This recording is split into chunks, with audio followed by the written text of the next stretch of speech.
سامعین کرام، آج کے اس پرفتن دور میں اسلام اور مسلمان ہر طرح کی سازش کے شکار ہیں۔ ذہنی، دماغی، فکری اعتبار سے انہیں مفلوج کرنے کی سعی پیہم اور مسلسل کوشش ہو رہی ہے۔ عالمی پیمانے پر اسلام کے خلاف دشمنان اسلام عناصر تدابیر اختیار کر رہے ہیں۔ دین اسلام کے خلاف باطل نے اور باطل کے اعلی کار مغرب نے اور سازشی ذہنیت رکھنے والے اس کے نمائندوں نے اپنا محاذ کھول رکھا ہے، جس کی وجہ سے اسلامی تعلیمات اور احکام اور اس کے شعائر، مساجد و مدارس اور ان سے جڑے ہوئے لوگ حیران و پریشان ہیں۔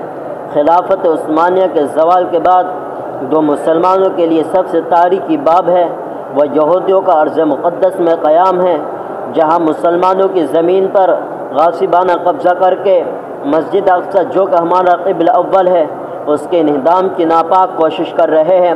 مکہ معظمہ اور مدینہ منورہ کے بعد مسلمانوں کے لیے سب سے اہم اور متبرک جگہ اگر کوئی ہے تو مسجد اقصی ہے، جس کی فضیلت قرآن کریم کے اندر آئی ہے، جس کی فضیلت احادیث شریف کے اندر آئی ہے۔ اس روئے زمین پر اللہ تبارک و تعالیٰ کا سب سے پہلا گھر خانہ کعبہ ہے اور دوسرا خانہ خدا مسجد اقصی ہے۔ ایک روایت میں ہے، حضرت ابو ذر غفاری رضی اللہ تعالیٰ عنہ سے مروی ہے، وہ یہ کہتے ہیں کہ میں نے رسول اللہ صلی اللہ علیہ وسلم سے پوچھا، یا رسول اللہ، سب سے پہلی مسجد کون سی ہے؟ آپ نے ارشاد فرمایا مسجد حرام۔ پھر میں نے پوچھا اس کے بعد کون سی ہے؟ آپ نے فرمایا مسجد اقصی۔ پھر میں نے پوچھا ان کے درمیان کتنا فاصلہ ہے؟ آپ نے فرمایا 40 سال کا فاصلہ ہے۔ وہ اختلاف اقوال سے قطع نظر کرتے ہوئے اصح قول کے مطابق مسجد حرام کے بانی حضرت ابراہیم علیہ السلام ہے، مسجد اقصی کے بانی حضرت یعقوب علیہ السلام ہے۔ اسلام کے ابتدائی زمانے میں آپ صلی اللہ علیہ وسلم بیت المقدس کی طرف رخ کر کے نماز پڑھتے تھے۔ مدینہ منورہ میں ہجرت کے بعد پیغمبر علیہ السلام نے 16-17 ماہ مسجد اقصی کی طرف رخ کر کے نماز پڑھی۔ جہاں مسجد حرام کی فضیلت وارد ہے، وہیں پر مسجد اقصی کی فضیلت بھی وارد ہے۔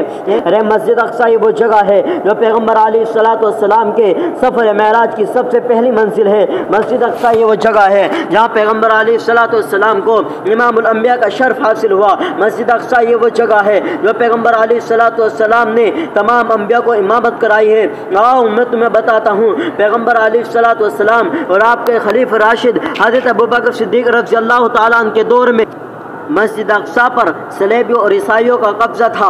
اس کے بعد حضرت عمر فاروق رضی اللہ تعالیٰ عنہ کے زمانے میں حضرت عبیدہ بن جراح رضی اللہ تعالیٰ عنہ نے وہاں پر فتح حاصل کی، اور حضرت عمر فاروق رضی اللہ تعالیٰ عنہ کے معاہدے پر دستخط کے نتیجے میں بیت المقدس مسلمانوں کے قبضے میں آ گیا۔ لیکن کچھ ناقبت در اندازی کی وجہ سے فاطمیوں نے بیت المقدس کو اپنی تحویل میں لے لیا، اور 493 ہجری میں پہلی صلیبی جنگ ہوئی اور بیت المقدس پھر صلیبیوں کے قبضے میں چلا گیا، جس کی بازیابی کے لیے اللہ رب العزت نے سلطان صلاح الدین ایوبی جیسی عظیم المرتبہ ذات کا انتخاب فرمایا، جس نے پوری قوت ارادی اور عزم مصمم کے ساتھ جہاد کیا۔ لڑی خون ریزی اور قتال کے بعد اپنے شہید بھائیوں کی لاشوں کو پیچھے چھوڑتے ہوئے دشمنوں کے عزائم اور ان کے قلعوں کو مسمار کرتے ہوئے پھر 90 سال کے بعد 583 ہجری میں بیت المقدس پر دوبارہ اسلامی پرچم لہرانے لگا۔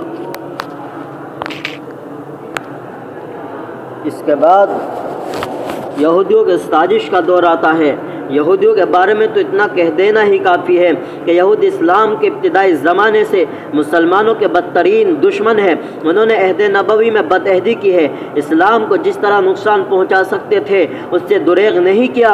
قرآن نے ان کی عداوت و دشمنی کے سلسلے میں مختلف آیتیں نازل کی ہے۔ یہودی فلسطین پر اپنا حق مانتے ہیں اور برطانیہ کی مدد سے ارض مقدس فلسطین میں 1948 میں اپنی قومی وطن اسرائیل کا اعلان کر دیا، جس کی وجہ سے اس کے بعد سے وہاں کے مسلمانوں پر مسلسل ظلم و تشدد کر رہے ہیں۔ اور مسجد اقصی جو کہ ہمارا قبلہ اول ہے، مسلمانوں کا مسجد اقصی سے ایمانی اور مذہبی رشتہ جڑا ہوا ہے، اس کے انہدام کی ناپاک کوشش کر رہے ہیں اور اس کی جگہ پرہیکل سلیمانی تعمیر کرنا چاہتے ہیں۔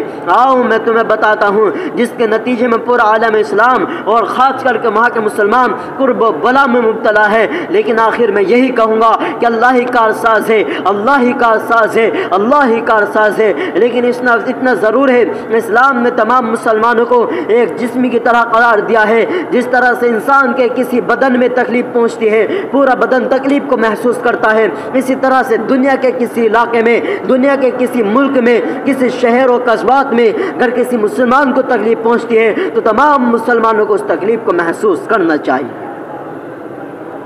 مسجد اقصی سے مسلمانوں کا ایمانی اور مذہبی رشتہ جڑا ہوا ہے۔ مسجد اقصی مسلمانوں کی مذہبی میراث ہے۔ جو مسجد اقصی سے نہیں مانتا، مسجد اقصی سے تعلق میرا ایمان کا جز ہے۔ جو مسجد اقصی کو نہیں مانتا وہ ایمان سے خارج ہے۔ سامعین کرام، اللہ رب العزت ہم سب کو مسلمانوں کی مدد کرنے کی توفیق عطا فرما اور اتحاد و اتفاق عطا فرما، اور مسجد اقصی مسلمانوں کے قبضے میں اور مسلمانوں کے حق میں فیصلہ کرنے کی توفیق عطا فرما۔ آمین۔ وآخر دعوانا ان الحمد للہ رب العالمین۔